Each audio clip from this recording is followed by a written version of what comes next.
नमस्ते। आज हामी सबैजना घरमा बसिरहेका छौं। यस महामारीको बेलामा हामी सबैजनालाई एक किसिमको डर, चिन्ता तथा तनाव हुने गर्दछ।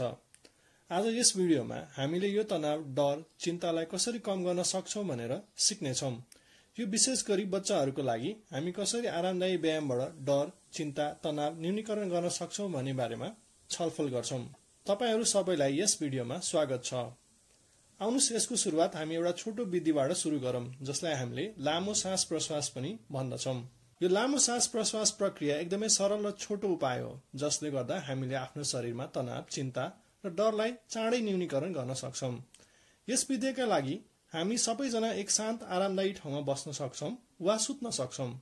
यदि कुर्सीमा हुनुहुन्छ भने आफ्नो ढाडलाई सिधा राख्नुहोस्। यदि तपाईँ पलेटी कसेर बस्नु भएको छ भने आफ्नो मेरुदण्ड वा ढाडलाई सिधा बनाउनुहोस्। यदि ओछ्यानमा हुनुहुन्छ भने आफ्नो पूरा शरीरलाई सिधा बनाएर राख्नुहोस् र दुवै हातलाई आफ्नो शरीरलाई नछोई भुइँमा आकाशतिर फर्काएर राखौं। बसिराख्नु भएको छ भने आफ्नो हत्केलाहरूलाई घुँडामाथि राखेर आकाशतिर फर्काउनुहोस्। यति गरिसकेपछि हामी बलुन फुकाएको जस्तो लामो सास भित्र तानेर आफ्नो छातीलाई बलुन झैं ठूलो बनाउँछौं। आउनुस् यो प्रक्रिया एकपटक सँगै गरौं। अब हामी बलुनमा हावा भरे जस्तै आफ्नो छातीलाई बाहिरको हावा तानेर ठूलो बनाऊं र रोकौं। रोकिसकेपछि मनमनै 5 सम्म गनौं र बिस्तारै आफ्नो सास बलुनबाट हावा निकाले झैं फालौं। एकपटक फेरि यो प्रक्रिया सँगै गरौं। एकचोटि लामो सास लिऊं र रोक्नुहोस्। अब मनमनै 5 गर्नुहोस्। 1 2 3 4 5। अब बिस्तारै सासलाई छोड्नुहोस्। यो प्रक्रिया हामी एकचोटिमा 5 देखि 10 पटकसम्म गरौं। यसको फाइदा भनेको हाम्रो मस्तिष्कले पर्याप्त मात्रामा अक्सिजन पाउनेछ, जसले गर्दा हाम्रो शरीर र मस्तिष्कमा चाप भइरहेको अवस्था हुन्छ त्यो कम भएर हामीले आफ्नो शरीरको नियन्त्रण पाउनेछौं। साथै यस प्रक्रियाले हामीलाई स्थिर भई बस्न सहयोग गर्छ। यसले धैर्यता तथा ध्यान केन्द्रित गर्ने शक्ति पनि बढाउँछ। तसर्थ यो सानो उपायले हाम्रो शरीर र मस्तिष्कको सम्बन्ध प्रगाढ हुन्छ। यस विधिलाई हामी लामो सास प्रश्वास विधि भन्छौं। आउनुस् अब हामी शरीरका विभिन्न अंगका मांसपेशीहरूको सहयोगले आरामदायी व्यायामद्वारा तनावलाई व्यवस्थापन गर्न सिकौं। यस विधिमा हामी अघि जस्तै बस्न सक्छौं वा उभिन र सुत्न पनि सक्छौं। एकपटक म फेरि दोहोऱ्याउँछु। यदि तपाईहरू बस्नु भएको छ भनेपछि आफ्नो ढाडलाई सिधा राख्नुहोस्। यदि सुत्नु भएको छ भने आफ्नो हत्केलाहरूलाई जिउमा नछोइकन आकाशतिर फर्काएर राख्नुहोस्। अब हामी पलेटी कसेर बस्दैछौं भने या कुर्सीमा बस्दैछौं भने आफ्नो हत्केलालाई पनि आकाशतिर फर्काएर घुँडामाथि राख्नुहोस्। पहिले हामी लामो सास प्रश्वास विधि 3 पटक फेरि दोहोऱ्याउँ। अघि जस्तै हामी एकचोटि लामो सास लिऊं। सास लिइसकेपछि सासलाई भित्रै राखौं र मनमनै 5 सम्म गनौं। 1 2 3 4 5 र बिस्तारै सासलाई बाहिर फालौं। यो प्रक्रिया हामी 3 पटकसम्म फेरि दोहोऱ्याउँ। यसलाई 3 पटकसम्म गरिसकेपछि अब आउनुस् हामी मांसपेशीको विधिमा अगाडि बढौं। अब हामीले आफ्नो हातहरूलाई सिधा राखौं। सिधा राखिसकेपछि दुवै हातमा 2 वटा कागती छ भनेर हामी सम्झौं। त्यो सम्झिसकेपछि अब दुईटै कागती हामी निचोड्दैछौं भनेर सकेसम्म बेसरी मुठी कसौं। मुठी कस्दाखेरि एकदमै दुख्ने गरी चाहिँ बल प्रयोग नगर्नुहोस्, तर सकेसम्म बल चाहिँ लगाउनुहोस्। अब हाम्रो हातहरूको मांसपेशी तनावको अवस्थामा छ र हामी कागती बिस्तारै निचोड्दैछौं भन्ने कल्पना गरौं र मनमनै 10 सम्म गनौं। 10 गनिसकेपछि अब हामी फेरि आफ्नो हातहरूलाई खुकुलो बनाएर आरामदायी अवस्थामा फर्किन्छौं। आउनुस् यो प्रक्रिया हामी एकचोटि फेरि सँगै गरौं। फेरि आफ्नो दुवै हातलाई सिधा राख्नुस् र दुवै हातमा 2 वटा कागती राखेको छौं भन्ने सम्झौं।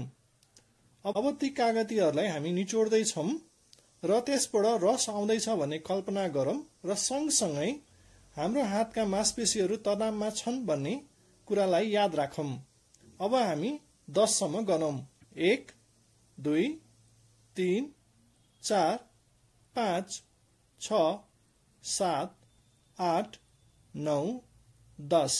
यति गनिसकेपछि फेरि आफ्नो हातलाई हामी खुकुलो बनाएर आरामदायी अवस्थामा फर्क्यौं। हामी सबैजनाले कुकुर बिरालोलाई जिउ तन्काएको हेर्नु भएको होला। कुकुर बिरालोले जस्तै आफ्नो मांसपेशीहरूलाई मज्जाले तन्केकै अवस्थामा मनमनै फेरि 10 सम्म गनौं र बिस्तारै सामान्य अवस्थामा फर्कौं। एकपटक यो प्रक्रिया हामी सँगै गरौं। खुट्टा र हातहरूलाई मज्जाले तन्काऊं र अब हामी 10 सम्म गनौं। 1 2 3 4 5 6 7 8 9 10। अब बिस्तारै आरामदायी अवस्थामा फर्क्यौं। अब अर्को तरिकामा हामीले कछुवा जस्तै आफ्नो घाँटी लुकाउन कोसिस गरौं। यसमा हामीले आफ्नो दुवै कानलाई छुने प्रयास गर्छौं र मनमनै फेरि 10 गनेर सामान्य स्थितिमा फर्किन्छौं। आउनुस् एकपटक हामी यो प्रक्रिया सँगै गरौं। आफ्नो दुवै कानलाई छुने प्रयत्न गरौं र त्यही अवस्थामा 10 गनौं। 1 2 3 4 5 6 7 8 9 10 र बिस्तारै आरामदायी स्थितिमा फर्क्यौं र सजिलो गरी बसौं। त्यसपछि हामी जसरी चकलेट च्युइङगमलाई दाँतको बीचमा राखेर च्याप्छौं त्यसरी नै आइए गरेको अवस्थामा अनुहारको मांसपेशीलाई कडा बनाएर 10 सम्म गनौं र बिस्तारै सामान्य अवस्थामा फर्क्यौं। एकपटक हामी यो प्रक्रिया सँगै गरौं। हामीले आफ्नो दुवै दाँतको बीचमा च्युइङगम च्यापेको झैं आइए गरेर 10 सम्म गनौं। 1 2 3 4 5 6 7 8 9 10 र बिस्तारै सामान्य अवस्थामा फर्कौं। अर्को विधि भनेको हामी नाक खुम्च्याउने गर्छौं। हाम्रो नाकमा झिङ्गा बस्दा जसरी नाक खुम्च्याउँछौं त्यसरी नै हात खुट्टा नचलाई शरीर स्थिर पारेर नाकलाई मात्र खुम्च्याएर झिङ्गा धपाउने खोजौं। नाक खुम्च्याएकै अवस्थामा मनमनै 10 सम्म गनौं र फेरि आरामदायी अवस्थामा बसौं। आउनुस् हामी यो विधि एकपटक सँगै गरौं। हाम्रो नाकमा झिङ्गा बसेको छ र शरीरका अङ्ग प्रयोग नगरी नाक मात्र खुम्च्याऊं र अब 10 गनौं। 1 2 3 4 5 6 7 8 9 10। अब सामान्य अवस्थामा फर्कौं। अर्को विधिमा हामी हात्तीको जस्तो ठूलो पेट बनाउन प्रयत्न गरौं। पेट ठूलो भएको अवस्थामै 10 सम्म मनमनै गनौं र फेरि सामान्य अवस्थामा फर्क्यौं। आउनुस् हामी यो विधि एकपटक सँगै गरौं। हात्तीको जस्तै ठूलो पेट बनाउन प्रयत्न गरौं। ठूलो पेट हुँदा हामी 10 सम्म गनौं। 1 2 3 4 5 6 7 8 9 10। अब बिस्तारै आरामदायी अवस्थामा फर्क्यौं। अब हामी यस विधिको अन्त्यमा छौं। हामी अब आफ्नो खुट्टाहरूको औंलाले केही समातेको जस्तो गरी खुट्टाको औंलाहरूलाई खुम्च्याउँछौं। यस अवस्थामा तपाईको पाइतालाहरू भुइँमा छोएको हुनुपर्छ।